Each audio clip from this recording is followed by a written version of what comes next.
Hello everyone, എല്ലാവർക്കും നമസ്കാരം. ഇന്നത്തെ റെസിപ്പി വളരെ എളുപ്പത്തിൽ തയ്യാറാക്കാൻ പറ്റിയ ഒരു സിമ്പിൾ മുട്ടക്കറിയുടെ റെസിപ്പിയാണ്. ഡിന്നറിനും ബ്രേക്ക്ഫാസ്റ്റിനും ഒക്കെ കഴിക്കാൻ പറ്റിയ അടിപൊളി ഒരു മുട്ടക്കറിയാണ് കേട്ടോ. അപ്പോൾ ഇത് തയ്യാറാക്കുന്നത് എങ്ങനെയാണെന്ന് നമുക്ക് നോക്കാം.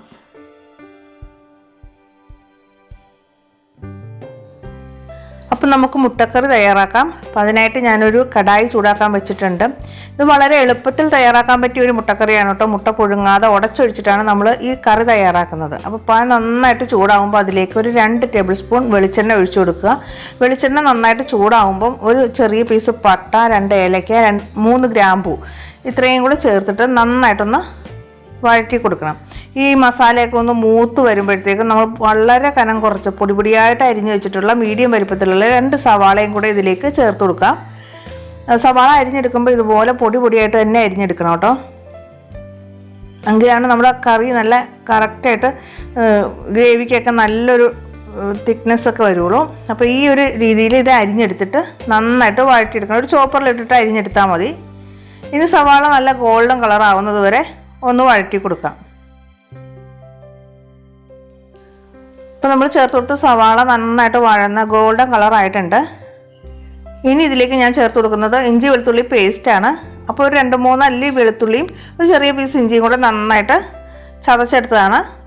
അതിൻ്റെ കൂടെ ഒരു പച്ചമുളകും, എരിവിന് ആവശ്യത്തിനുള്ള പച്ചമുളക് കേട്ടോ. പിന്നെ നമ്മൾ മുളക് പൊടിയൊക്കെ ചേർക്കുന്നുണ്ട്. കൂടെ ഇച്ചിരി കറിവേപ്പിലയും കൂടെ ചേർത്തിട്ട് ഒന്നുകൂടെ നന്നായിട്ട് വഴറ്റി കൊടുക്കാം. ആ ഇഞ്ചി വെളുത്തുള്ളിയൊക്കെ ഒന്ന് മൂത്ത് വരട്ടെ. നല്ലോണം മൂത്തതിന് ശേഷം ഇതിലേക്ക് നമുക്ക് മസാലപ്പൊടികൾ ചേർത്ത് കൊടുക്കാം. ഇപ്പം നമ്മൾ ചേർത്ത ഇഞ്ചി വെളുത്തുള്ളിയൊക്കെ നന്നായിട്ട് മൂത്തിട്ടുണ്ട്. ഇനി ഇതിലേക്ക് ഞാൻ 1 ടീസ്പൂൺ മല്ലിപ്പൊടി ചേർത്ത് കൊടുക്കുകയാണ്. മല്ലിപ്പൊടി കുറച്ച് തന്നെ മതി കേട്ടോ. അതുപോലെ എരിവിനായിട്ട് 3/4 ടീസ്പൂൺ എരിവുള്ള മുളക് പൊടിയും, പിന്നെ 1/2 ടീസ്പൂൺ വലിയ ജീരകത്തിൻ്റെ പൊടിയും, ഒരു 1/2 ടീസ്പൂൺ ഗരം മസാലയും കൂടെ ചേർത്ത് കൊടുക്കുകയാണ്. അപ്പോൾ മുളക് പൊടിയുടെ അളവൊക്കെ നമ്മുടെ ഓരോരുത്തരുടെ എരിവനുസരിച്ച് കൂട്ടുകയോ കുറയ്ക്കുകയൊക്കെ ചെയ്യുക. അപ്പോൾ നല്ലോണം ഒന്ന് മിക്സ് ചെയ്ത് കൊടുക്കുക. പൊടികളൊക്കെ നന്നായിട്ടൊന്ന് മൂത്ത് കിട്ടണം. പിന്നെ ഇതിലേക്ക് ഞാൻ മഞ്ഞൾപ്പൊടിയും കാശ്മീരി മുളക് പൊടിയും കൂടെ ചേർക്കാൻ വിട്ടുപോയിട്ടോ. അപ്പോൾ അതുകൂടെ ഞാൻ ഇതിലേക്ക് ചേർക്കുകയാണ്. അപ്പോൾ നിങ്ങൾ ചേർക്കുന്ന സമയത്ത് ഒരുമിച്ച് അങ്ങോട്ട് ചേർത്താൽ മതി. 1 ടീസ്പൂൺ കാശ്മീരി മുളക് പൊടിയും കൂടെ ചേർത്ത് കൊടുത്തു. കാശ്മീരി മുളക് പൊടിക്ക് ഒട്ടും എരിവില്ല, നല്ലൊരു കളർ കിട്ടാൻ വേണ്ടിയാണ്. ഇനി പൊടികൾ നല്ലോണം ഒന്നങ്ങ് മൂപ്പിച്ചെടുക്കണം. പൊടികൾ അത്യാവശ്യം നന്നായിട്ട് മൂത്ത പച്ച ടേസ്റ്റൊക്കെ ഒന്ന് മാറി വരുമ്പോൾ വേണം തക്കാളി ചേർത്ത് കൊടുക്കാൻ. തക്കാളി നമ്മൾ വളരെ കനം കുറച്ച് പൊടിയായിട്ട് ചോപ്പറിലിട്ടിട്ട് അരിഞ്ഞെടുത്തതാണ്, അല്ലെങ്കിൽ മിക്സിയുടെ ജാറിലിട്ടിട്ട് അടിച്ചെടുത്താലും മതി. അപ്പം മീഡിയം വലുപ്പത്തിലുള്ള ഒരു തക്കാളിയും കൂടെ ഉണ്ട്, അതുകൊണ്ട് ഇതിലേക്ക് ചേർത്ത് കൊടുത്തു. ഇനി തക്കാളിയുടെ വെള്ളമൊക്കെ വറ്റി തക്കാളി നന്നായിട്ടൊന്ന് വെന്തുടഞ്ഞ് വരണം. അപ്പോൾ അതുവരെ ഒന്ന് വഴറ്റി കൊടുക്കാം. മസാലപ്പൊടികൾ നല്ലോണം മൂത്തതിന് ശേഷം വേണം തക്കാളി ഇട്ട് കൊടുക്കാൻ. ഇല്ലെങ്കിൽ ആ തക്കാളിയുടെ വെള്ളം ഒക്കെ ചെന്ന് കഴിയുമ്പോഴത്തേക്കും പിന്നെ മസാല അങ്ങോട്ട് കറക്റ്റായിട്ട് മൂത്ത് കിട്ടില്ല.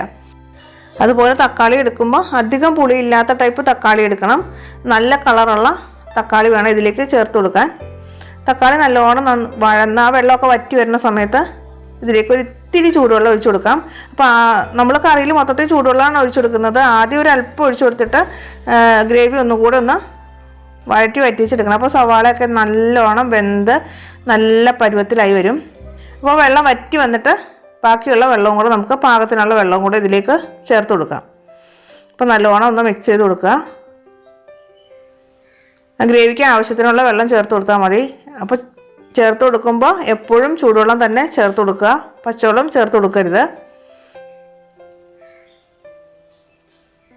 ഇനി നമുക്കിതിലേക്ക് ആവശ്യത്തിനുള്ള ഉപ്പ് കൂടെ ചേർത്ത് കൊടുക്കാം. ഉപ്പ് ആദ്യം കുറച്ച് ചേർക്കുക, എന്നിട്ട് പിന്നെ നമുക്ക് നോക്കിയിട്ട് വേണമെങ്കിൽ ചേർത്ത് കൊടുക്കാമല്ലോ. നല്ലോണം ഒന്ന് മിക്സ് ചെയ്ത് കൊടുക്കുക. അപ്പോൾ നന്നായിട്ട് തിളച്ച് വരുമ്പോൾ നമുക്കിതിലേക്ക് ഓരോ മുട്ടയും ഇതുപോലെ ഒരു ബൗളിലേക്ക് പൊട്ടിച്ചൊഴിച്ചാൽ അത് കറിയിലേക്ക് ചേർത്ത് കൊടുക്കുക. ഡയറക്റ്റായിട്ട് ഇതിലേക്ക് പൊട്ടിച്ചൊഴിക്കരുത്. ചില മുട്ടയൊക്കെ ചീത്തയാവാൻ ചാൻസ് ഉണ്ട്. അപ്പോൾ ഡയറക്റ്റായിട്ട് നമ്മൾ കറിയിലേക്ക് ഒഴിച്ചു കൊടുക്കുകയാണെങ്കിൽ നമ്മൾ ചെയ്തതൊക്കെ വേസ്റ്റായി പോകും. അപ്പോൾ ഒരു ബൗളിലേക്ക് ഓരോന്നും ഇതുപോലെ പൊട്ടിച്ചിട്ട് അതങ്ങ് ഒഴിച്ചു കൊടുത്തു കഴിഞ്ഞാൽ ആ കറക്റ്റായിട്ട് തന്നെ ആ മഞ്ഞയൊന്നും പൊട്ടാതെ കറക്റ്റായിട്ട് നമുക്ക് കറിയിലേക്ക് ചേർത്ത് കൊടുക്കാൻ പറ്റും. അപ്പോൾ മുട്ട ചേർത്ത് കൊടുക്കുമ്പോൾ എപ്പോഴും ഇതുപോലെ തന്നെ ചേർത്ത് കൊടുക്കുക. അപ്പോൾ ഞാനിതൊരു 4 മുട്ടയാണ് ഇതിലേക്ക് ചേർത്ത് കൊടുക്കുന്നത്. ഇതിലൊരു 5-6 മുട്ട വരെ ചേർത്ത് കൊടുക്കാം, അതിനുള്ള ഗ്രേവി ഉണ്ട്. ഇനിയിപ്പോൾ നമുക്ക് അടച്ചു വെച്ചിട്ട് നന്നായിട്ടൊന്ന് വേവിച്ചെടുക്കാം. ആ മുട്ടയൊക്കെ നന്നായിട്ടൊന്ന് വെന്ത് കിട്ടട്ടെ.